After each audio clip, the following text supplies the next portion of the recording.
આપ સૌને મારા વંદન. આપ સૌના હૃદયમાં બિરાજમાન પ્રભુ શ્રી રામ અને મા ભગવતીને મારા વંદન.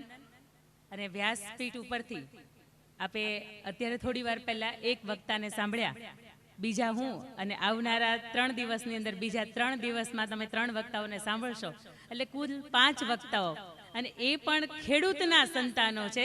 એક વખત એના માટે એક ગર્વ થતો હોય કે ખેડૂતના સંતાનોની જગ્યા માત્ર ખેડૂતની અંદર કે ખેડૂતની વાડીની અંદર કે ચાહની અંદર જ નહીં, પણ એક તમારાથી એક ઉપર, અને જ્યારે અહીંયા અવાતું હોય થોડુંક 2 ફૂટ ઉપર બેસાતું હોય ત્યારે હવાની અંદર નહીં આવતા, એક થોડીક વધારે જવાબદારીની અંદર આવી જતા હોય છે. ત્યારે ખરેખર આ વ્યાસપીઠ ઉપરથી મારો જીવનનો આ પહેલો અનુભવ છે. આ પહેલી વ્યાસપીઠ ઉપરથી બોલવાના જે શબ્દો છે આપની વચ્ચે ઉપસ્થિત મારે કરવાના છે. ત્યારે ફરીથી વિનોદભાઈને, પરિવારને, આ આયોજકોને અને સાથે સાથે આજના આ દિવસ માટેનો આપ સૌ અહીંયા ઉપસ્થિત રહ્યા છો, ત્યારે ફરીથી આપ સૌને મારા નતમસ્તક અને વ્યાસપીઠ ઉપરથી વંદન. સૌથી પહેલી મારે વાત કરવી છે સ્પર્શ શાહની. આપણા ગુજરાતના સુરતનો દીકરો છે. 2000ની અંદર એનો જન્મ થયો અને આજે એ દીકરો 24 વર્ષનો થાય છે. પણ એ જન્મની સાથે 30થી વધારે ફ્રેક્ચરની સાથેનો જન્મ થાય છે. એના નામ સ્પર્શ, પણ એને તમે ક્યાંય સ્પર્શ ન કરી શકો.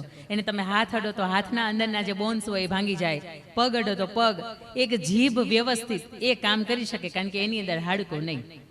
આજ સુધીમાં એ 23-24 વર્ષના સમયગાળાની અંદર એ બાળકના શરીરમાં, એટલે કે આજે યુવાન થઈ ગયો છે, એના શરીરની અંદર 140થી વધારે ફ્રેક્ચર છે, 22 સ્ક્રૂ છે અને 8 પ્લેટની સાથે એ પેઇનફુલ લાઈફ છે એની જીવે છે. પણ એથી વિશેષ મારે એ કહેવું છે કે જ્યારે બહુ નાનો હતો, 6-1 મહિનાનો હતો, ત્યારે કરોડોનો ખર્ચ એમના મમ્મી પપ્પાએ એને આઈસીયુમાં હતો ત્યારે થયો. એના મમ્મી પણ ગવર્મેન્ટ જોબ કરે, એના પપ્પા પણ ગવર્મેન્ટ જોબ કરે, અને ત્યારે બંનેએ વિચાર્યું કે ભગવાને આપણને જેવું સંતાન આપ્યું છે, અને અહીંયા વિનોદભાઈએ આ વિચાર આપની સમક્ષ મૂક્યો છે ને, એટલે મારે સૌથી પહેલાં વાત પણ વિનોદભાઈ એવા જ એક બાળકની કરવી છે કે ખરેખર વિચાર આવે કે વિકલાંગતા છે ને એ માણસ હોય ને એના વિચારોની અંદર હોય, એના શરીરની અંદર ક્યારેય પણ વિકલાંગતા ન હોય. અને એ બાળકના માટે એની માતા એવું કહે છે કે ગવર્મેન્ટ નોકરી મારે છોડવી પડે તો હું તૈયાર છું. એ માતાએ ગવર્મેન્ટ નોકરી એની છોડી દીધી.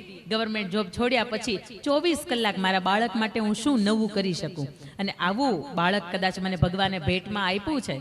અને ભગવાન પોતાનું જે પસંદગીનું ઘર હોય ને ત્યાં જ ડિફેક્ટ પીસ મોકલાવે. તમારી મારી આજે સ્પેર પાર્ટની કંપનીઓ હોય ને એમાં એકાદો કંઈક ખરાબ આપણે રિજેક્ટ પીસ હોય તો આપણા નજીકના કેમ સંબંધીઓને દઈ દઈએ, આપણે માર્કેટમાં ન જવા દઈએ. એવી રીતે ભગવાનની જે નજીક ઘર હોય એની અંદર પણ એવા બાળકો છે એને મોકલાવે, અને એ બાળકને એ સંગીત શીખવવાના પ્રયાસ કરે. એ 4 વર્ષનું બાળક થાય, એને ધીરે ધીરે કરતા હાર્મોનિયમ શીખવે, એને સંગીત શીખવે, એ બાળક બોલતા શીખે, ગાતા શીખે, અને 8 વર્ષની ઉંમરમાં વિશ્વની શ્રેષ્ઠ એવા બાળકનો એવોર્ડ, yahoo.com તમે કંપનીનું નામ સાંભળ્યું હશે, એ બાળકને એ 8 વર્ષની ઉંમરે વિશ્વનો શ્રેષ્ઠ બાળક આ છે એવો એને એવોર્ડ મળે છે. અને એથી વિશેષ કે જ્યારે 13 વર્ષનો થાય પહેલો ટોક શો કરે, અને 2.5 કરોડથી વધારે એ બાળકના ફોલોવર્સ છે. અને જ્યારે ડોનાલ્ડ ટ્રમ્પે મોદી સાહેબને હાઉડી મોદી કાર્યક્રમની અંદર બોલાવ્યા હતા વિદેશની અંદર, ત્યારે મોદી સાહેબ આપણે ત્યાં ગયા હતા, ત્યારે 50,000 લોકોની જનમેદનીની વચ્ચે આ સ્પર્શ શાહે રાષ્ટ્રગીત ગાયું હતું.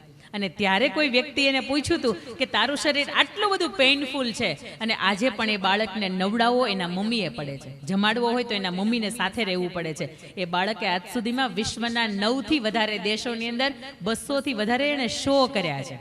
એ વ્યક્તિ આજે પણ એક ચેરની અંદર સૂવાનું, બેસવાનું, ઉઠવાનું, એનું કાંઈ પણ જાતનું કામ કરવાનું હોય તો એ ચેરની અંદર કરે. એને પગની સ્વતંત્રતા નહીં, એને હાથ હલાવવાની સ્વતંત્રતા નહીં, એ માત્ર એના જીભ છે એ ચાલી શકે. અને એથી વિશેષ કે એ બાળકને કોઈ પ્રેરણા આપવાવાળું પણ નહોતું કે બાળકને તારે મોટું થયા પછી તારે શું કરવાનું છે.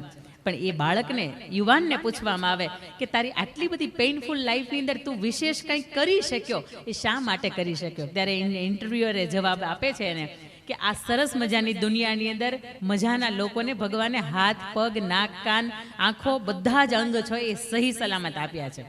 મારી પાસે એ કાંઈ નથી ને, એટલા માટે મારે પ્રેરણારૂપ થવું છે કે મને જોઈને એ લોકો કંઈક કરતા થાય, પોતાનું જીવન છે એ અલગ રીતે વિચારતા થાય.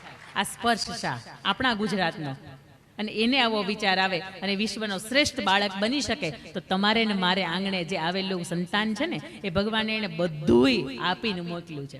એને ડાબું જમણું જેટલા પણ અંગો છે એના બધા જ સહી સલામત છે. જો એક માતા પોતાની ગવર્મેન્ટ નોકરી છોડીને, સ્વાર્થ છોડીને પોતાનો સંપૂર્ણ સમય છે એક બાળકની પાછળ આપતી થાય, તો એ બાળક સ્પર્શ શાહ એટલે કે અલગ સ્વરૂપની અંદર આ દુનિયાને ભેટમાં મળે.